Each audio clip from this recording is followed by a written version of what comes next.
Israel's ties with Turkey took a nosedive last week. After more than 2.5 years of diplomatic fights, Turkey kicked out Israel's ambassador from Istanbul and downgraded ties to their lowest possible level, that of second counsel.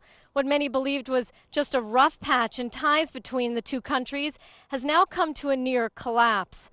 My next guest says that Israel has, quote, lost Turkey for the next few years. That's the opinion of Alon Leal. He was the former director of Israel's foreign ministry and a one-time ambassador to Turkey. I interviewed him today here in Mevatzeret Zion outside of Jerusalem, and I began by asking him what went wrong between Israel and Turkey. It started in December 2008, on the first day of Operation Cast Lead. And when we had this massive attack on Gaza, Air Force attack, an hour later there was already a big demonstration in Istanbul. Turkey was very, very critical about this attack, about the whole war in Gaza. And the deterioration started since this war. Every month we used to have, sometimes twice a month, an Erdogan attack, personally, him saying directly, not through spokespeople. And things started to deteriorate. Of course, the flotilla played another role. True. But the flotilla came at the end of May 2010, which was a year and a half after the crisis started.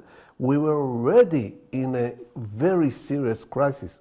The flotilla was, in a way, an outcome of the crisis. But once we killed 9 Turkish citizens who were on the Mavi Marmara, things further deteriorated.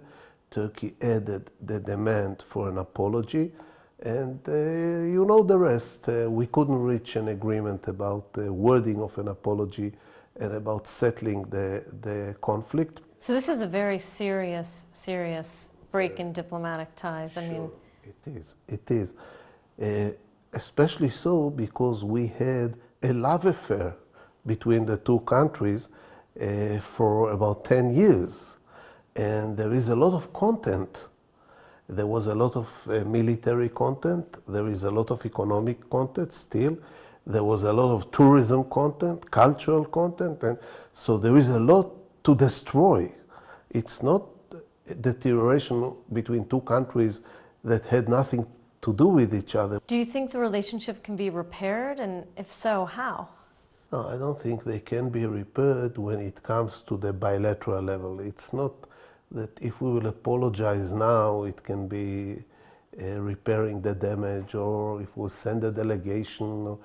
It will gradually heal through changes in the region. And the way to repair the damage is to make some progress on the Israeli-Arab peace process, especially the Israeli-Palestinian peace process. And I think through these regional developments we can repair the damage. You've met the Prime Minister of Turkey a number of times. What do you think is really behind his change right now? Is he really willing to risk ties with Israel, or is he grandstanding because it will boost his image to take an anti-Israel stance? Look, not only that I met him, I wrote 2 books about him, and I can answer in 2 or 3 hours this question. But to try and sum it up to a few sentences, I don't think Erdogan is an anti-Semite. He is a religious Muslim. He's closer to the Arab world than to Israel. But I don't think that his initial intention was to destroy the relations with Israel. We are having contacts with him now on the official level 9 years. He's 9 years in power. 6.5 out of the 9 were very reasonable. On average, we had, even in these 6.5 years, we had some ups and downs, but we had good relations in 2005 when he visited. We had good relations in 2007 and 2008 when he was asked by our Prime Minister to mediate between Israel and Syria. So the collapse came at the end of 2008, and I think both sides are to be blamed for the fact that we couldn't repair the damage. Erdogan is in Cairo today. What do you think he's trying to do in Egypt? I mean, traditionally, Egypt and Turkey have not had great ties. The Turks liked very much the Egyptian revolution. I think Turkey was the first Western country to call Mubarak to leave. During the Mubarak time, their relations were cool, even tense. They feel much more comfortable with a new Egypt at the moment. They would like to assist Egypt economically, and they have the ability to do it. And they would like to be the model with this demo-Islamic new Turkey of being more religious but more modern and more democratic than the previous Turkey, being a model for Egypt. And many people in Egypt see the new Turkey, the Erdogan Turkey, as a model. This is the reason he is so well received there. We have to understand regarding Israel that Turkey is a hostile country to Israel today and will damage Israeli interests in the region, probably also in Egypt, probably also during this visit. And we have to take this factor into consideration. I think though the people who decided not to apologize knew that it is coming, and it came. And Turkey will work against us in the region, also maybe globally, but especially in favor of the Palestinians and in favor of the Hamas. Is there anything that Israel can do to reverse that, to mitigate against that? I think we should just take into consideration Israel from now on, that we lost Turkey for a while, maybe for years now, and work on the things that can repair the damages done not only with Turkey but also with Egypt and with other countries that were here 10 years ago, Morocco, Tunisia, through seriously dealing with trying to solve the conflict with the Palestinians. This is the core of the whole thing. If we will sit with the Palestinians and talk again, especially if there'll be progress and it will be seen by the Middle Eastern countries as moving toward an agreement, then it will pop up, not only with Turkey, with other countries in the region too.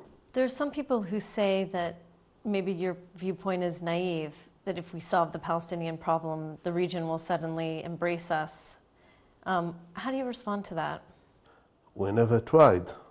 Or if we tried during Oslo, it paid, the dividends came immediately. Until 1994, the year after Oslo, we had diplomatic relations with about 60 or 65 countries. In 94, we added about 100 countries. The Asian countries, the African countries, big change in Eastern Europe and so on.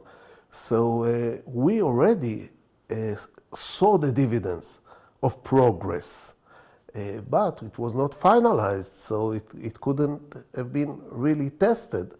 We never had peace with the Palestinians. We had a declaration of principles, but it was never implemented fully.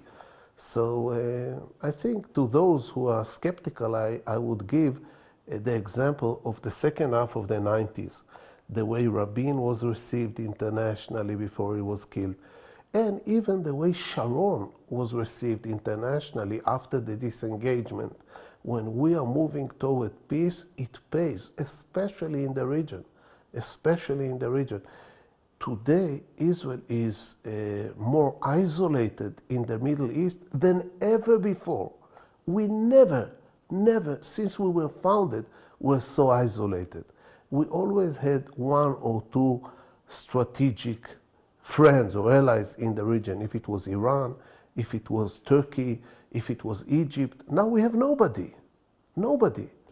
Do you think that's going to result in a lot more money being put into defense systems, the defense budget? Sure. We are building walls all over. We have a wall in the West Bank. We're building a wall with Egypt. We have a wall on Gaza. We have a wall with Lebanon. We're building a wall and a fence with Syria. We're surrounding Israel by walls.